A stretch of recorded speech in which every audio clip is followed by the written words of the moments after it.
Buon pomeriggio telespettatori di Tele4, benvenuti a un altro appuntamento con Trieste in diretta. Nella seconda parte sarà con noi Giorgio Dendi, quindi mi sottoporrà alle sue consuete prove matematiche ed enigmistiche. Nella prima parte siamo invece in compagnia della dottoressa Natalia Rosso della Fondazione Italiana Fegato, grazie per essere tornata nei nostri studi, con la quale parleremo di un progetto europeo che si chiama Praesidium, che è sviluppato da un consorzio multidisciplinare con la partecipazione strategica della Fondazione, un progetto che analizza la possibilità di prevedere la transizione dal prediabete alla malattia conclamata per poter agire prima della comparsa dei sintomi. Allora questo è un po' il riassunto. Io direi, dottoressa, cominciamo un pochettino a parlare intanto della fondazione, perché giova sempre ricordare che cos'è la Fondazione Italiana Fegato. Bene, la Fondazione Italiana Fegato è un centro di ricerca di eccellenza che lo troviamo in area di ricerca nel campus di Basovizza, dove c'è il sincrotrone. È un centro che si occupa, oltre che la ricerca traslazionale, ovvero che cerca di dare risposte dal caso clinico al bancone e viceversa, anche ci occupiamo di formazioni, di educazione, di comunicazione. E per questo progetto in particolare abbiamo contribuito alla parte, diciamo, dei dati clinici in questo progetto europeo chiamato Praesidium. Ok, allora parliamo adesso invece proprio che cos'è, io non ho mai sentito parlare, il prediabete. Allora, sicuramente lei sa cos'è il diabete, sì. È una malattia molto frequente che è in aumento netto, anche le previsioni per il 2050 che sono usciti a dicembre di quest'anno prevedono veramente un aumento molto significativo e come lei sa del diabete c'è il diabete tipo 1 e del diabete tipo 2.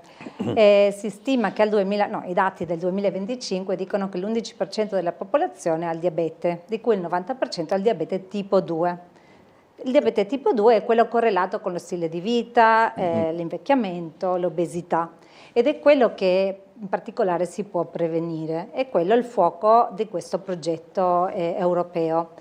Fatto sta che il diabete non è che parte da un giorno all'altro, comincia piano piano, non ha sintomi, tuttavia ci sono certi campanellini d'allarme che ci indicano che stiamo andando verso quella condizione.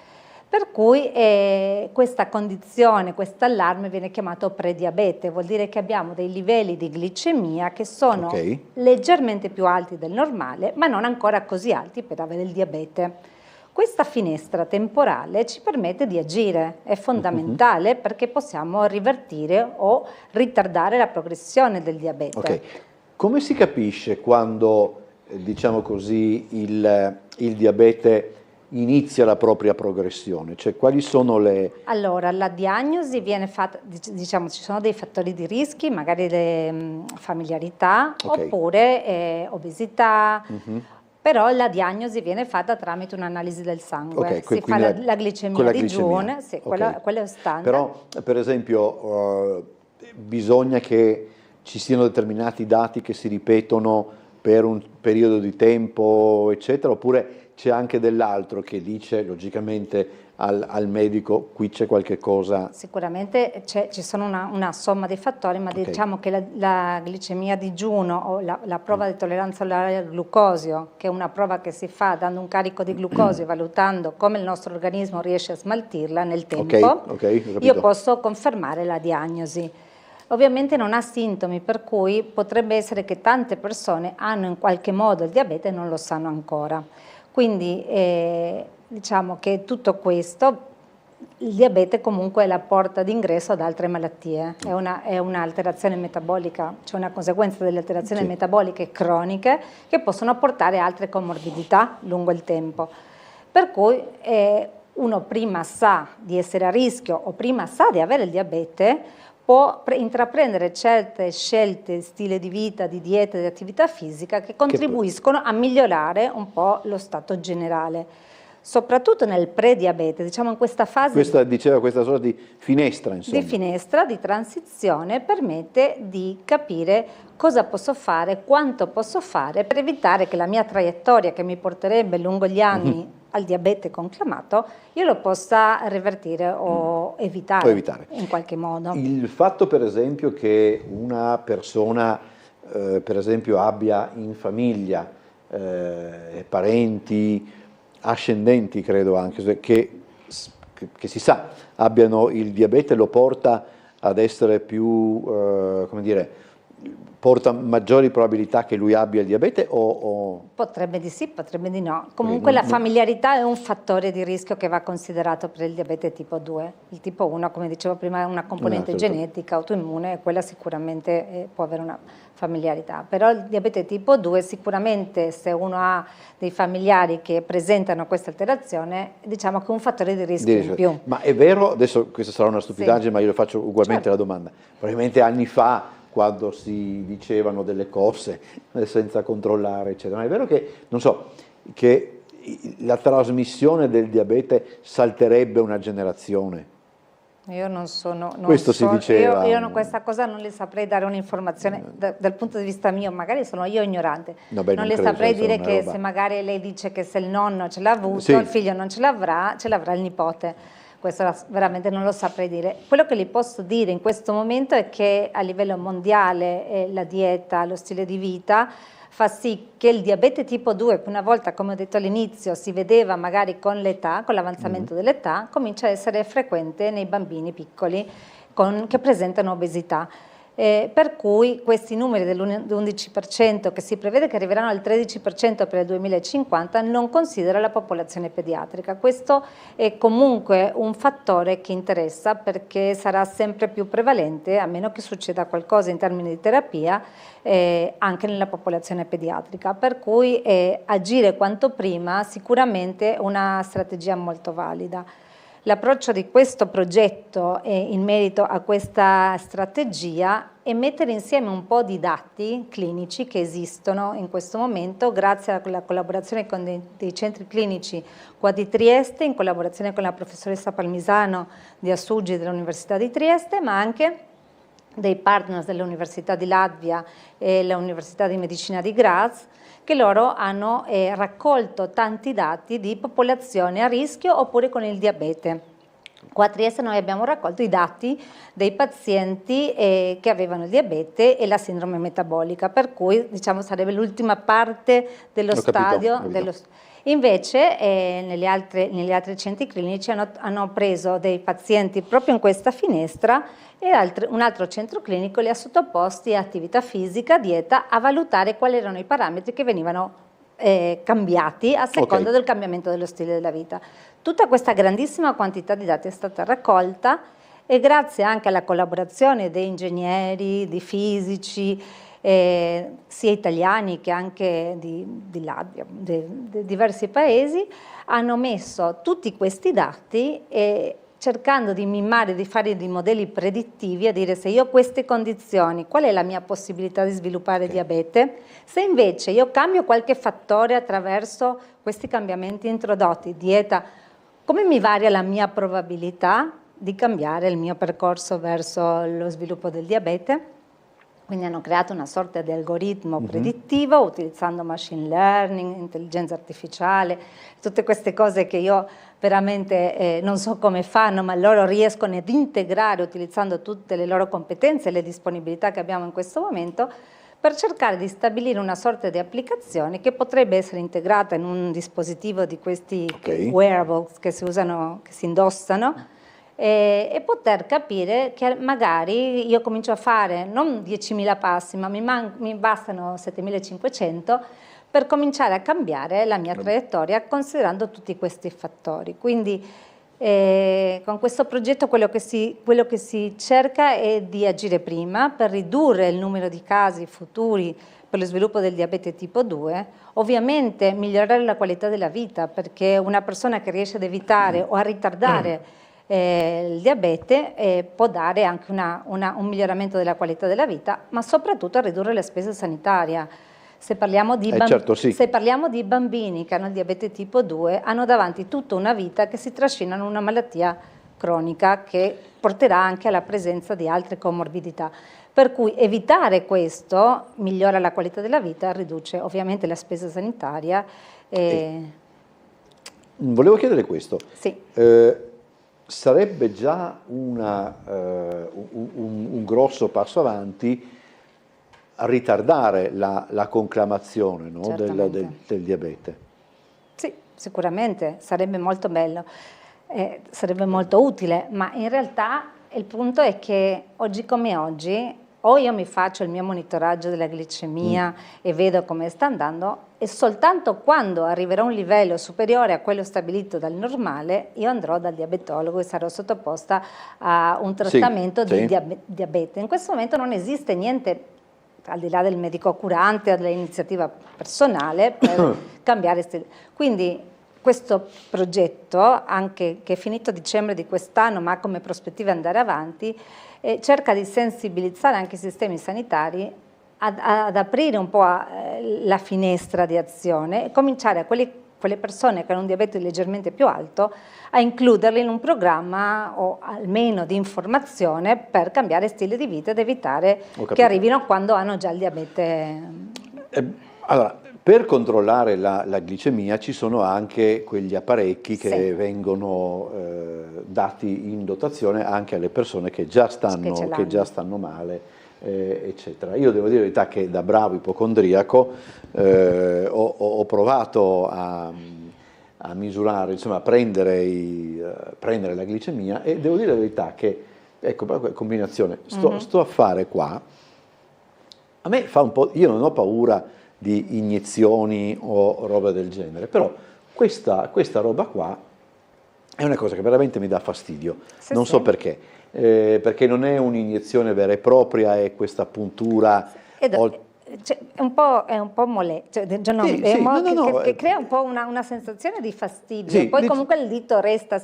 Adesso chi purtroppo convive col diabete, ci sono questi dispositivi per il monitoraggio continuo del glucosio, che vengono monitorate tutto il giorno. Però volevo chiedere, ci sono anche delle pubblicità che si vedono in giro per poter controllare il diabete senza dover fare la puntura, ma anche solo, mi sembra, appoggiando il dito sul cellulare, tutte queste cose.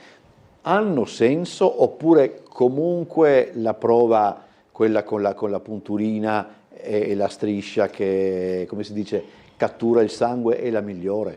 Allora, su questo possiamo parlare a lungo. Tornando all'autodiagnosi, di quello che faceva lei, io credo che sì, sebbene è una precauzione, basta fare il controllo una volta all'anno prescritto dal medico, quello che viene fatto anche per misurare altri parametri ematici, basta e avanza.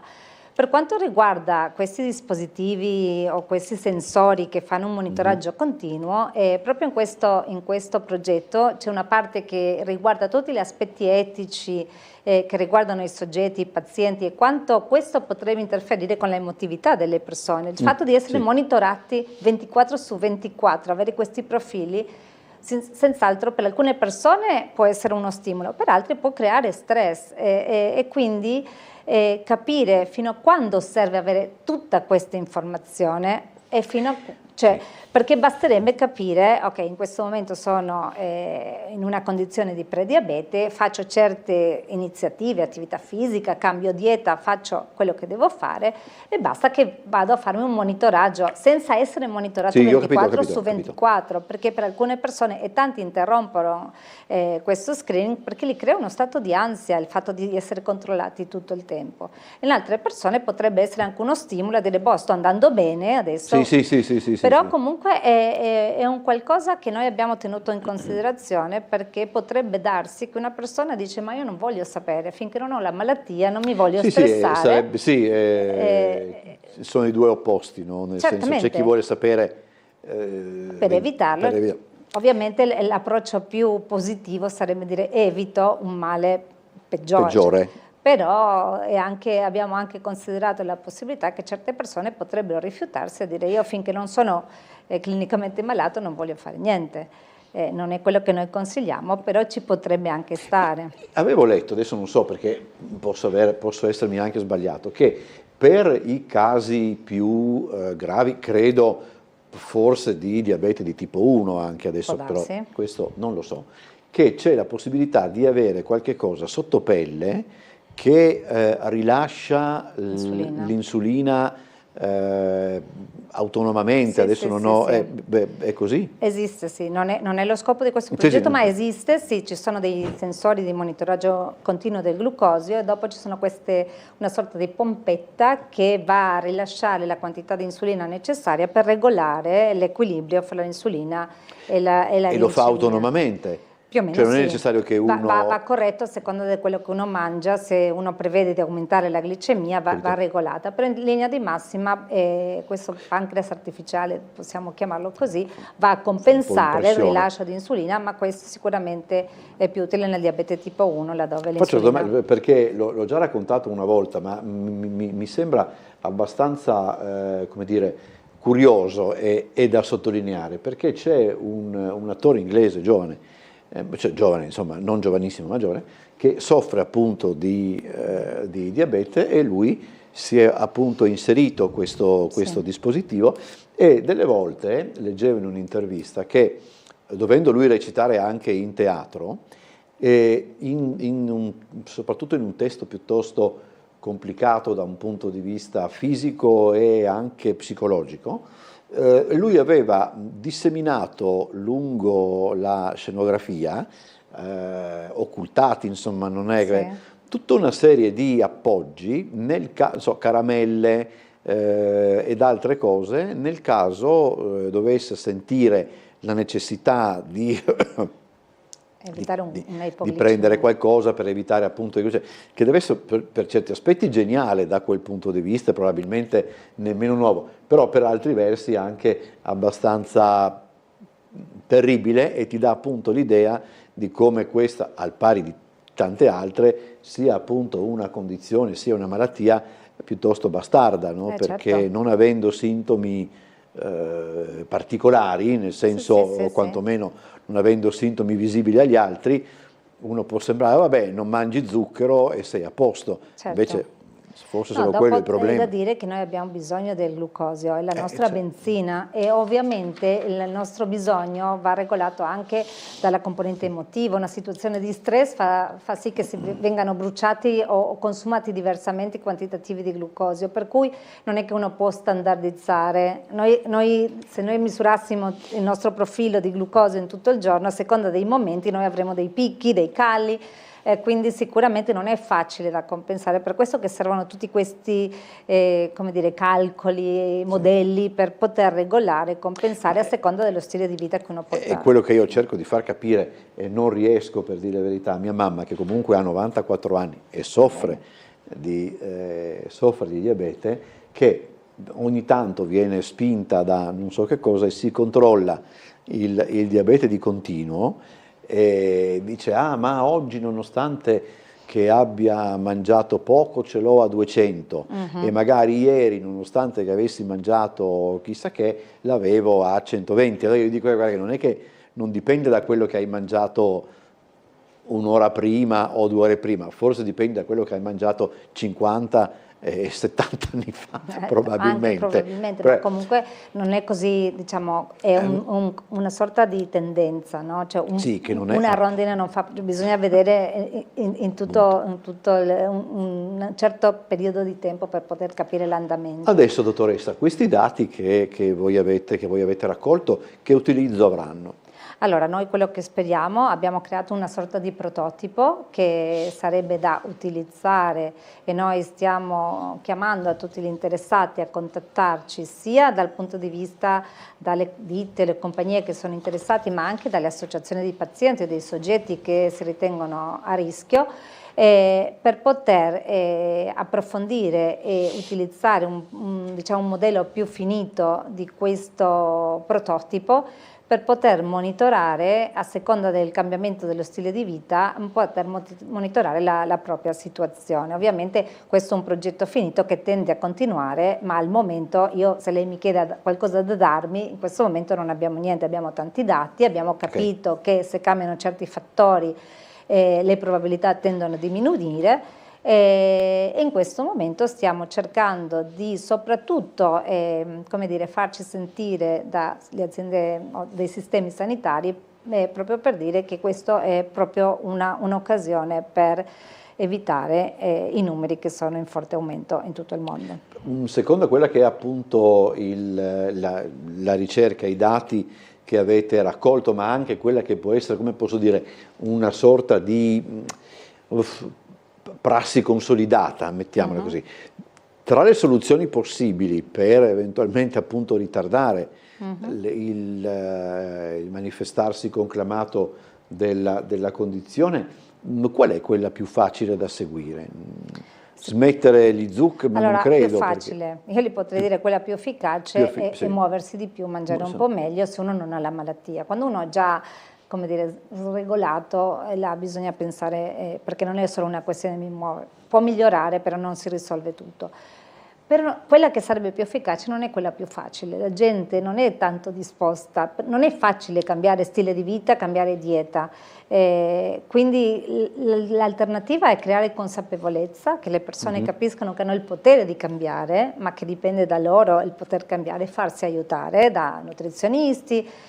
Sicuramente sì, bisogna separare quello più efficace da quello più facile. Sì, certo. Adesso ci sono delle nuove terapie che promettono per il trattamento del diabete di regolare la glicemia, che in questo momento sembrano funzionare molto bene, ma il problema è che non si sa per quanto tempo uno lo può utilizzare, se lo può utilizzare cronico, dopodiché non si sa ancora del tutto bene se tutti rispondiamo nello stesso modo, oppure se una volta interrotta la terapia cosa succede? Dopo io riesco a mantenere i miei livelli di glicemia, dopo tutto torna di nuovo su, per cui in questo momento c'è una luce di speranza dal punto di vista terapeutico, anche se ci sono ancora tanti punti aperti che non si sa, senza considerare il costo, che è veramente molto costoso. A quale età, se c'è una media, è maggiore la conclamazione? Nel diabete tipo 2 una volta era in età adulta e adesso, come dicevo prima, si comincia sempre prima, legato un po' al sovrappeso e all'obesità. E non c'è un'età, come posso dire, questa è una domanda stupida,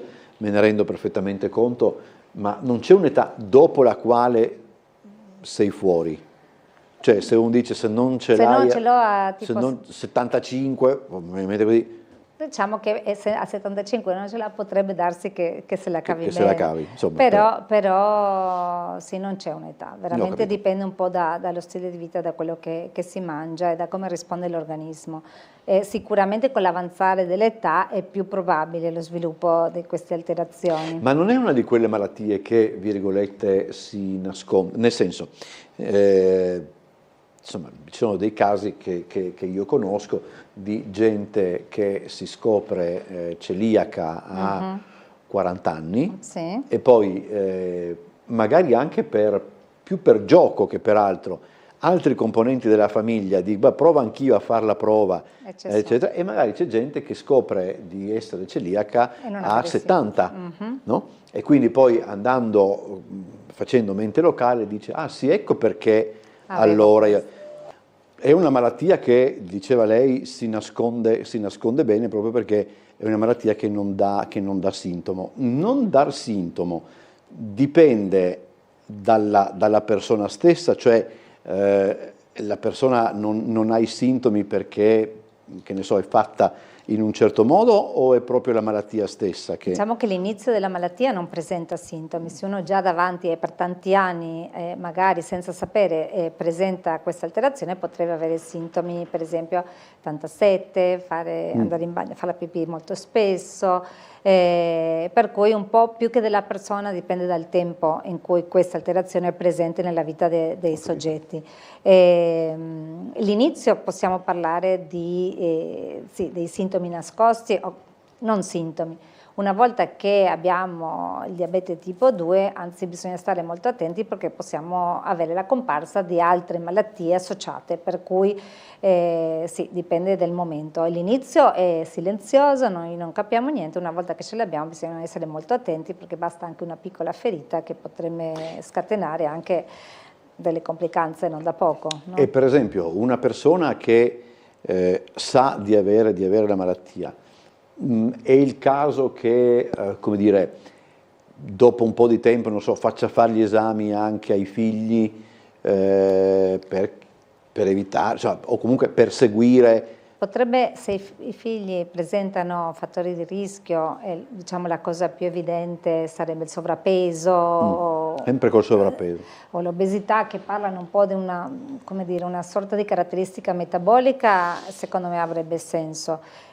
Soprattutto perché, come abbiamo detto all'inizio, saperlo prima ci permette di intraprendere delle azioni che possono cambiare significativamente le conseguenze e la progressione della malattia, per cui sì, secondo me se uno sa già di averlo e che è del tipo 2 e che hanno più o meno le stesse abitudini alimentari, secondo me sarebbe prudente fare queste prove. Laddove, e questa è una cosa che noi sottolineiamo spesso, ed è così ci abbiamo alla conclusione, laddove il problema dei figli, dei giovani, dell'obesità, i giovani che sono sovrappeso, eccetera, che è un problema degli ultimi anni, credo sia un problema da tenere in attenta considerazione, no? Perché a parte questo possono esserci anche altre complicanze. Certamente, senza parlare delle complicanze cardiologiche, certo, sì. Ovviamente abbiamo, con l'aumento dell'obesità infantile, come abbiamo parlato altre volte, abbiamo bambini con ipertensione, cioè ai 9 anni, quindi sì, sicuramente è un qualcosa che non solo riguarda la glicemia, ma tanti altri organi, anche il fegato, che è quello che ci occupiamo noi, ma questo in seconda battuta, ma sicuramente non è un unico parametro, ma è un insieme di cose da tenere. E lì un problema di alimentazione, soprattutto per i ragazzi, stili di vita, tipo di alimentazione, per cui sì, è un problema. È strano perché su queste cose si insiste tanto, però ugualmente non si riesce come dire, ad instillare un'attenzione particolare a tutto ciò. Ci sono tanti sforzi nella Fondazione, ma forse ne parleremo più avanti. Stiamo intraprendendo sempre programmi di educazione alimentare, proprio per creare consapevolezza nei bambini, ma anche nelle loro famiglie. Sì, certo. Sicuramente questo non si dà perché è un qualcosa che sensibilizza un po' tutti, e la nostra regione, ma parleremo forse dopo, è molto sensibile a questo aspetto, per cui spero di aggiornarla presto su questa cosa. Grazie allora per essere stata con noi, la dottoressa Natalia Rosso, buon lavoro. Grazie a voi. Allora, la prossima volta che ci vediamo parliamo di questo altro argomento. Invece dopo la pubblicità sarà con noi Giorgio Dendi.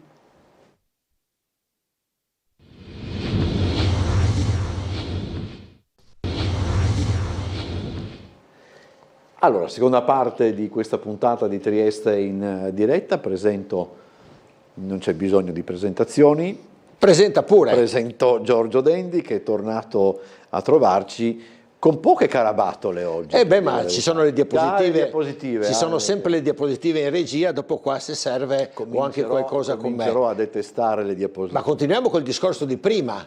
Fegato, parlavamo di fegato. Sì. Fegato, secondo me, dovrebbe essere l'unica parola italiana, forse mi sbaglio, che, vediamo chi trova la curiosità, pensateci un attimo, che non ha un'altra parola che possa far rima. Sì, perché per quanto possa essere vero dal punto di vista, che ne so, della scrittura, però non è vero dal punto di vista dell'accento. Legato, fregato. Poi anche, però sì, è vero. Mi sembra. Potrei sbagliarmi. Ci penserò. Vedi che questo che io dico ai miei amici a scuola, ai ragazzi, si può trovare qualcosa da dire su qualunque parola e inventare qualcosa. Questo invito a fare tutti. Ecco, lui adesso è a posto per tutta la sera, sì, adesso starà pensando a una parola che faccia rima. Allora, prima puntata, ragazzi, no, per me, di quest'anno. No, dicevo Pegaso, ma non fa rima. Pegaso non fa rima, no. Prima puntata di quest'anno, e mi sono permesso di condividere con voi le cartoline che mi sono arrivate. I miei amici mi hanno mandato gli auguri. E mi sono arrivate tante cartoline e ne ho scelte proprio a caso 5.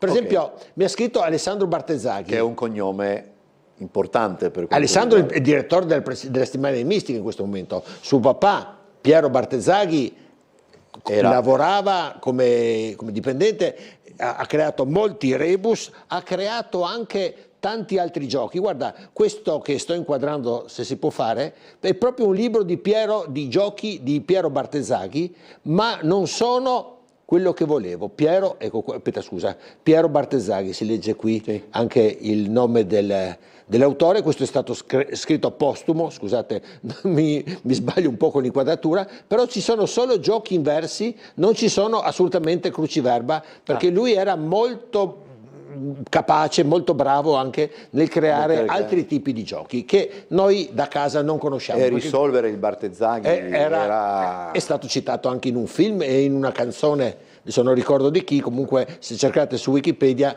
c'è anche si trova. Riferimento, e gli hanno dedicato a Vittuone, la sua città natale, una piazza e io ricordo, se non mi sbaglio, ma non vorrei, un titolo allucinante quando Bartezzaghi morì, ma non lo dico per... va bene, adesso però non ricordo. Comunque, vediamo la prima diapositiva. Okay. Siamo passati alla seconda. Ecco, Bartezzaghi mi ha mandato gli auguri e mi ha scritto 5 orizzontale, viene dopo il 2025. E io ho risolto, eccolo qua, sì, viene dopo il 2025 e io ho risolto 2026. Ecco, mi ha mandato questi auguri qua. E questo è Alessandro Bartezzaghi, così, per chi non l'ha mai visto. Spreca tanto. Comunque sono in tema. Dopo mi ha scritto ancora un altro amico, Adriano Celentano, forse tu ne hai sentito parlare, un mio amico grande, e mi ha mandato gli auguri e mi ha mandato questa cartolina con scritto 2026.000 baci. Così, chissà perché gli è venuto voglia di fare 2026.000 baci, anzi c'è anche un effetto sonoro nella cartolina che io mi sono sentito, 26.000 baci, qualcosa però del genere. Non sta bene. Però era così, è il pensiero quello che conta. Tra l'altro lui ha fatto, pochi giorni fa, ha fatto 88. Gli anni. Quanti? 88. 88, ok, perfetto. 88.000 anni, perfetto. Dopo mi ha scritto Yuri Gagarin. Mi ha mandato una cartolina e mi ha scritto la cartolina con gli auguri e mi ha scritto 2026, 2025, 2024, 2023 conto la rovescia. Vabbè, come è abituato lui è abituato così, qualunque numero parte col conto alla rovescia. Mi ha scritto Michele Conti, forse lo conosci Michele Conti? Michele Conti, io sono così appassionato di matematica, Conti, lui è il sindaco di Pisa e mi ha mandato questa cartolina e c'è scritto felice 2026, ovviamente come scrivono loro a Pisa, sono forza dell'abitudine, mi ha mandato così. Poi mi ha scritto il mio amico Pinocchio, forse eravamo in classe insieme, sai? Ecco, questo che ho scritto. E mi ha scritto questa cartolina, è arrivato il 2027. Allora, queste sono le trovate così che facciamo noi enigmisti, queste sono idee mie, insomma, però ecco, per dire che su qualunque spunto si può trovare qualcosa da dire di divertente. Non sarà che uno si muore dal tanto ridere per queste cose, però intanto è qualcosa che ho trovato io, che puoi trovare anche tu, e io sempre, lo dicevo che prima, invito tutti a inventare qualcosa, perché si può inventare qualche giochino. E questi giorni, forse non so se ti sei accorto, tu eri in ferie, cosa? Ero in ferie, sì. Insomma, però anche voi in ferie usate festeggiare la Befana? Sì. Ecco, allora, il giorno della Befana, il mio amico Guido di Milano, e ti darò l'indirizzo anche così, se vai a trovarlo, però non ne vieni fuori vivo perché ci bombarda ogni volta che andiamo a trovarlo di giochi di tutti i tipi, veramente. Allora, e mi ha mandato questo indovinello, entraîneuse, come si pronuncia tu che hai studiato il greco antico, di provincia. Sei così, sempre presente con le calze autoreggenti, una carbonara al volo, una partita a scoppa al night. Può essere la Befana. La Befana. E guarda quanti... Però so che immagino che ci sia qualcosa. No, è la Befana. Allora sembra che parli di un entraîneuse, come si dice, entraîneuse così? Sì. Però sei così è già qua. 6 gennaio. 6 gennaio, già fa riferimento al 6 gennaio. Vedi quanti riferimenti è riuscito a mettere dentro. Sempre presente. E qua c'è un altro riferimento. Presepe che viene tolto. No, presente, proprio presente. Presente è un sinonimo di regalo, oltre che presente, giusto, una persona che non è assente, che c'è, presente è sinonimo di regalo. Quindi sempre presente è un ulteriore riferimento alla Befana. Con le calze autoreggenti, perché sono rete là sul caminetto. Ce ne sono addirittura due nella stessa... Sì, esatto, le calze reggenti che reggono... No, ma dico della prossima, una carbonara una carbonara, e la carbonara perché porta il e vola. E carbonara lei perché, cioè non è che ordino una carbonara da mangiare, ma una apportatrice di carbone al volo, perché vola, una partita a scopa, così perché non giochiamo a scopa, ma è partita con la scopa. Night non capisco invece. Al night, di notte. Ah, di notte proprio. Di notte, la Befana viene di notte. La Befana viene di notte. Con le scarpe tutte rotte. Con le scarpe tutte rotte. Facciamo vedere questa cultura così. Cos'è, una poesia del Pascoli, mi sembra? No, credo Carducci. Carducci, più, sì. Lo riconosco più... Ugo Carducci, sì. Quello che è al Vittoriale, che era il Vittoriale, sì. Vedi che sappiamo tante cose. Eccoci. Ah, eccoci qua. Eccoci qua. Allora... lui vede con liete questo sguardo, perché lui ha già visto la prossima videata, ma io ho composto con alcuni amici, perché non faccio tutte io queste cose che vi mostro, ho composto gli auguri per un felice 2026.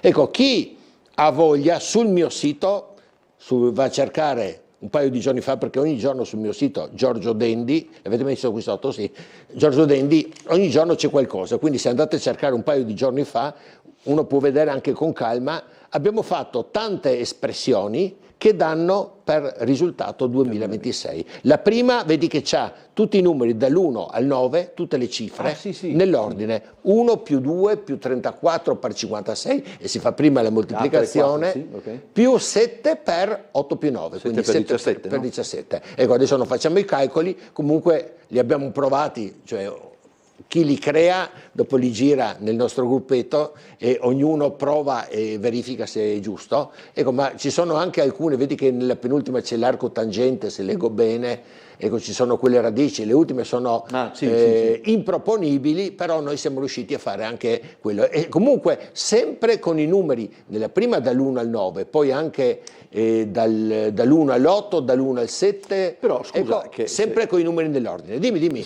In queste cose che per me sono robe proprio tranquillo, formule, ma non so, c'è qualcosa di, come dire, di fisso da cui partite e che vi può dare, non so, per esempio, io ricordo quando dovevi tradurre dal latino al greco, la regola era cercate sempre il soggetto e partite dal soggetto. Il soggetto è il verbo e partite da quello. Non so, qua c'è qualche cosa che 2026 assomiglia a 2025. 2025 è il quadrato di 45, cioè 45 per il 45 fa 2025. Per esempio anche a questo ci si può aggrappare. C'è qualche... ci sono dei numeri che sono molto simili, poi c'è 2 alla undicesima, cioè 2 per 2 per 2 per 2 per 2, 11 volte, 11 fattori 2, fa 2048. Ok. Per cui 2048 cos'è? È un po' di più, e 22 di più di 2026. Ho capito. E dopo si sistema con le altre cifre. Però qua sono tutti diversi. Ma è più facile fare questo tipo di giochi, insomma, questo tipo di cose, con numeri tipo col 5 o con multipli di 3 o no? Ma no. Come risultato lo facciamo ogni anno quindi, con tutti i numeri. No, ma pensavo così, è comunque più facile. Beh, 2025, fare col 5. 2025 era il quadrato di 45, ti dicevo. Okay, quindi già... ci sono tante possibilità per ottenere. Per esempio 1 più 2 più 3 più 4 più 5 più 6 più 7 più 8 più 9 fa 45. Okay, e vedi che ho detto tutti i numeri in sequenza, alla seconda fa 2045. Per esempio 2026 si aggiunge più 1, ecco, ma però insomma ci sono tanti posti per tanti modi per arrivare da tante parti. Come il gioco, sai che c'era Paroliamo, ti ricordi? Venivano estratti su Tele Monte Carlo, lo faceva con le Pericoli, esatto, e venivano estratte delle lettere, bisognava formare la parola più lunga. Successivamente venivano estratti dei numeri, anche c'era Paroliamo e Contiamo, venivano estratti dei numeri 1, 2, 3, 4, 5, 6, 7, 8, 9, 10, poi 25, poi 50, poi 100, forse anche 20, e veniva estratto un numero, dovevi fare una formula, un'espressione che arriva più vicino possibile, possibilmente azzeccava 346 per esempio. Ho capito. E i due concorrenti avevano, mi sembra, 30 secondi. Sì, per me era 30 giorni. Bisogna allenarsi, e dopo un po' sai già dove andare vicino e insomma ce la fai. Ecco, insomma, comunque ecco, sempre il tema è lo stesso, si può inventare qualcosa, ecco, non diventate matti come me, ma potete inventare anche voi qualcosa. Adesso vediamo cosa c'è nella prossima diapositiva, ti dirò che il... Ah, ecco, sì. Adesso guarda, scusa, io farò una cosa un po' pesante, dico, questo è il concerto di Capodanno. Di Vienna, dove ci siamo visti, ti ricordi? Sì, io ero in prima fila, forse tu io mi hai in visto. seconda un attimo, ecco, ho fatto allora, tardi a prenotare. Io penso, però questo è condiviso da altre persone che fanno con me questi giochi, che questi giochi ci possono aiutare a essere un po' vispi, perché nella vita bisogna essere vispi, attenti, qualunque mestiere tu farai. Allora, queste sono immagini che abbiamo visto, e anche la prossima, mi sembra che ce ne siano 2, che hanno visto in tutto il mondo. Io però mi sono fatto una domanda e nessuno se l'è fatta. Ecco, anche qua si vede bene. Quanta gente c'è lì? Allora, io faccio teatro, so che vengono sempre i nostri amici. Io ogni tanto mi diverto a fare un po' di calcoli. Quando sì, però qui... Ecco, in teatro ci sono le persone incaricate che non ci lasciano andare sul palco, se non noi che recitiamo, ma diciamo gli altri neanche per i saluti finali, non possono, perché è giusto così, perché se no c'è un troppo affellamento per i metri quadri e per le varie cose. E so che non si può aggiungere neanche una sedia se c'è una persona in più, se ci sono le persone dello staff, ok, se restano in piedi, perché è calcolato che ce ne saranno un paio e non tanti, però il pubblico deve essere proprio quanti sono i posti a sedere e non di più. Qua al concerto di Capodanno ci sono tutti seduti e tante persone in piedi in fondo, e lì dietro l'orchestra è tutto pieno. E anche in fondo, quando c'è quell'altra inquadratura che abbiamo visto prima, nell'atrio è tutto pieno. Allora scusa, è successa la disgrazia poco tempo fa in Svizzera, in un posto di 100 persone, dove era adibito a 100 persone, ce n'erano 400. Però qua credo che di uscite, di sicurezza e quelle robe là sarà piena. Però è una cosa, però vedi, adesso scusa, io sono un po' polemico, forse mi hai chiamato per fare una cosa un po' più leggera, però siamo freschi da queste cose. Forse lo spirito, così, la curiosità del matematico, dell'enigmista, ti dice ma è giusto quella cosa? Io dove lavoravo, guarda che ero molto puntiglioso, ogni tanto ho trovato qualcosa che, ma scusa, ma è giusto, va bene questo così? Facevo sempre le mie osservazioni. E io in qualche volta, quando vado in qualche posto, io devo controllare gli estintori se sono scaduti o no. Cioè però tutte queste cose dobbiamo controllarle, soprattutto adesso che, vedi, in Svizzera ci sono accorti che 5 anni nessuno controllava. Non è possibile. Vabbè, ma facciamo una cosa più leggera, però ecco, forse con questo spirito staremo attenti e chissà che magari non salviamo qualcuno da qualcosa che può succedere. E mettiamo qua, guarda, possiamo mettere in sonorizzazione, ma infiammabile, e nessuno si è posto il problema. Facciamo qualcosa di più leggero, scusate voi a casa, ma ecco, ci tenevo a dire anche questo. Allora, mi ha mandato il mio amico Guido, che ho citato prima, quello di Milano, una fotografia, perché, ecco, allora noi sulla nostra rivista Sibilla, che anche qui è una rivista solo per abbonati che viene fuori ogni secondo, quella famosa, sì, viene fuori ogni secondo mese, mettiamo un'immagine così che prende in giro qualcuno di noi. In questo caso io. Il mondo della Sibilla e di Dendi, Tele4. In TV sono un mattatore, io ormai a Tele4 mi sento come a casa. Ecco, in ogni coppia della rivista prendono in giro qualcuno di noi, in questo caso è toccato a me. Bene, grazie. Eccoci, vedi come sono, vabbè.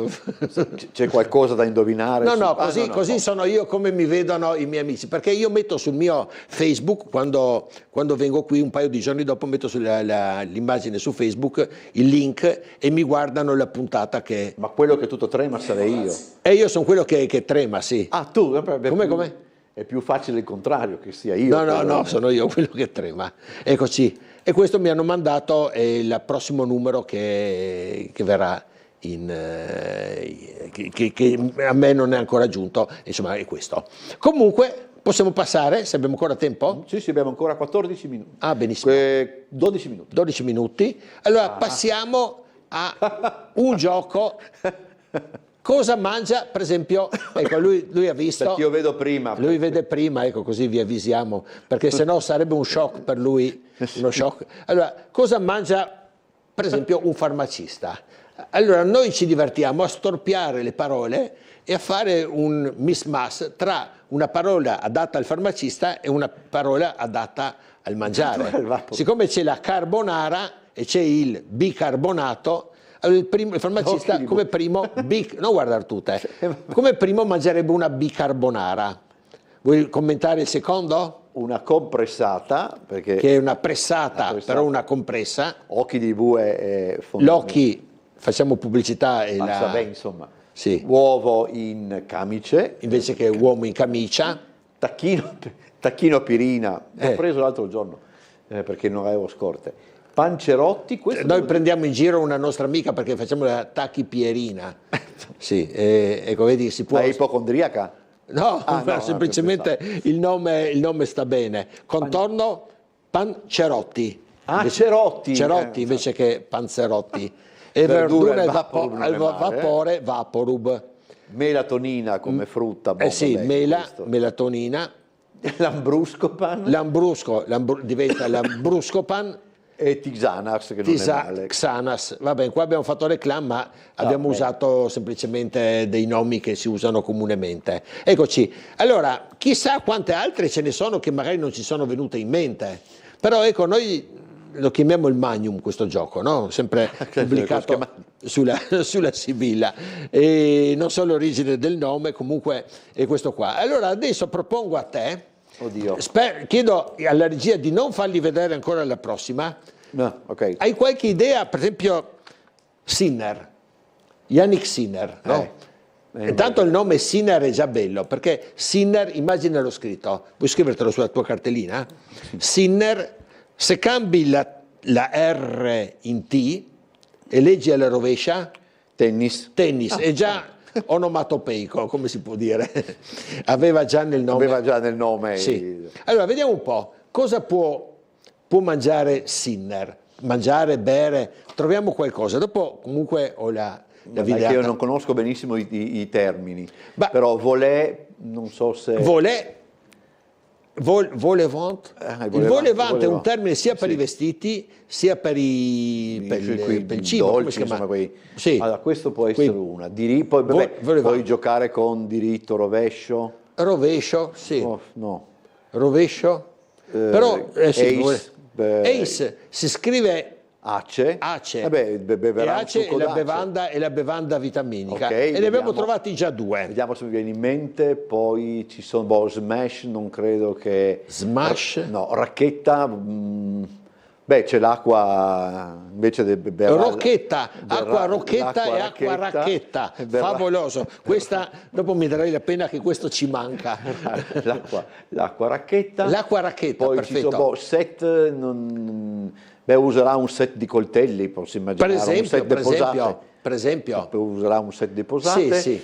Poi, che cosa? Sotto rete, rete, quindi... Come si può dire qualcosa, qualche pesce di rete, come si dice? Non ho mai sentito pesce di rete. Ratatouille non ha senso perché non ha un grande... Poi ci sono quel dolce... vestirà, insomma, mangerà anche tacchini. Sergio Tacchini, esatto, è la marca tipica dei tennisti. La marca di cosa? Poi non so se vi adopera le scarpe Lotto, però non mi viene in mente. Beh, ne hai trovate un po'. Poi qualcuno sì. C'è quell'altra tennista che si chiama Pennetta.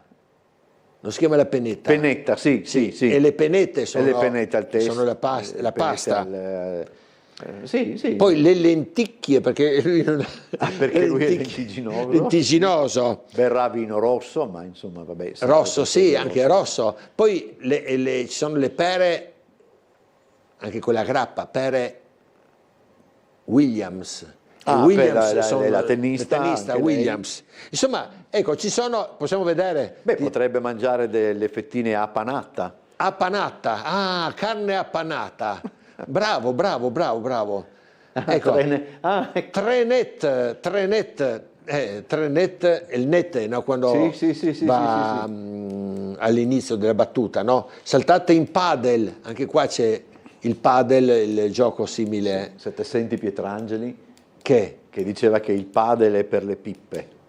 Vabbè. Però è uno sport, noi Uovo giochiamo al sulle te- parole, non facciamo commenti. Uovo al tegame. Tegame diventa te-game. Sì. Insalatiera, giusto? L'insalatiera perché la Coppa Rimè Carote. è un'insalatiera. Coppa Davis. La Coppa Davis, cosa ho detto? Sì, Coppa Rimè.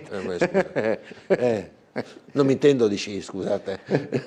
No, Coppa... Ricci Rossi, vabbè, per Sì, Ricci Rossi. Beh, le abbiamo... Contorno lenticchie rosse, schiacciata, sì. Schiacciata, anche la Certo, schiacciata. una coppa per Sì. Williams e Lace. Beh, insomma, mi sembra che dai.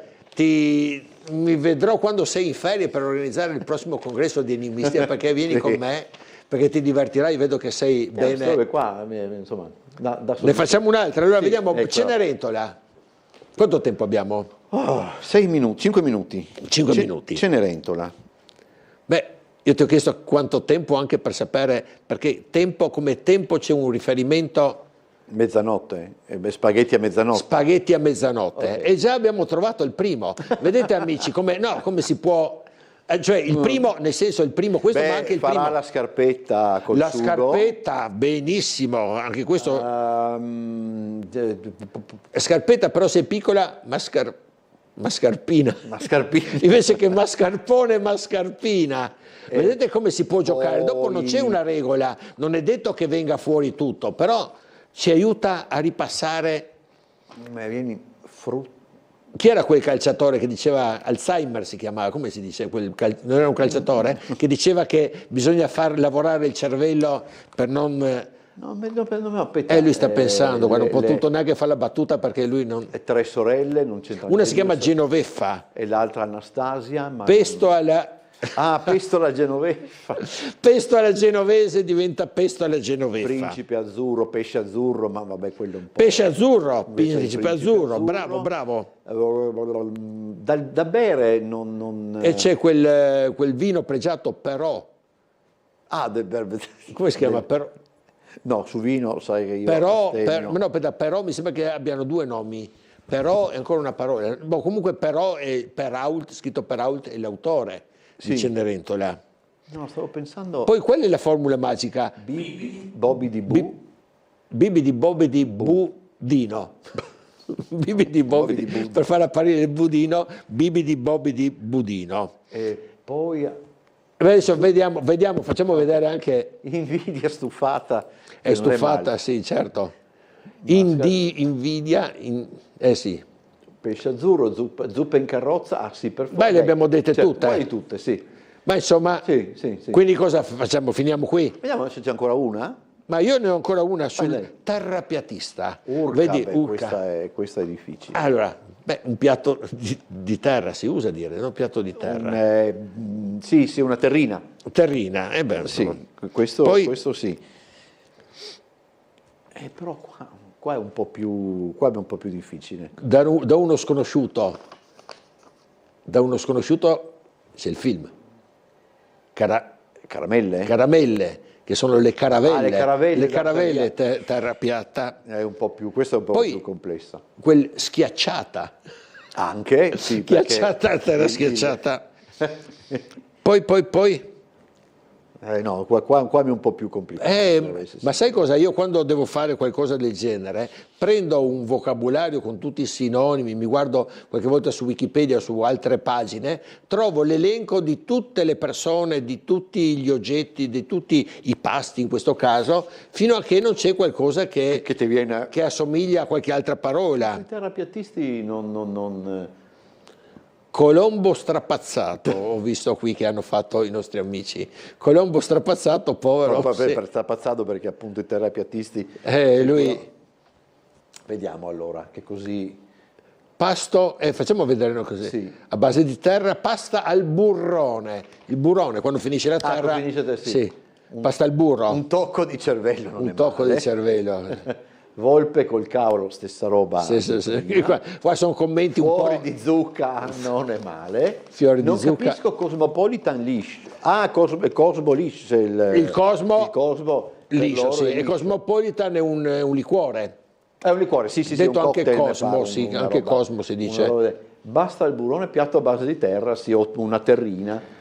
Insomma, il succo è questo, che anche quest'anno avremo cosa divertirci, Sì, cosa mangia trovate una qualunque parola, cosa mangia l'autista, cosa mangia il presentatore, cosa mangia il presentatore TV? Niente, perché non ha tempo. Non ha tempo, Ma vabbè, insomma. Microfono invece che microfono.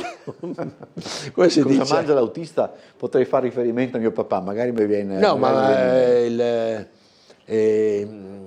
figurati, il presentatore. dopo Penne, no, io penne poi all'arrabbiato, penne all'arrabbiato non è male, sarebbe il piatto principale. Siamo in chiusura. Grazie a Giorgio Dendi, ci mi vediamo alla mandate prossima. via? Sì, prima che geli, hai ragione, Prima grazie, che- grazie. Ci vediamo alla prossima, grazie davvero e noi ci vediamo invece domani alle 17:55. Ciao a tutti! Bravo comunque.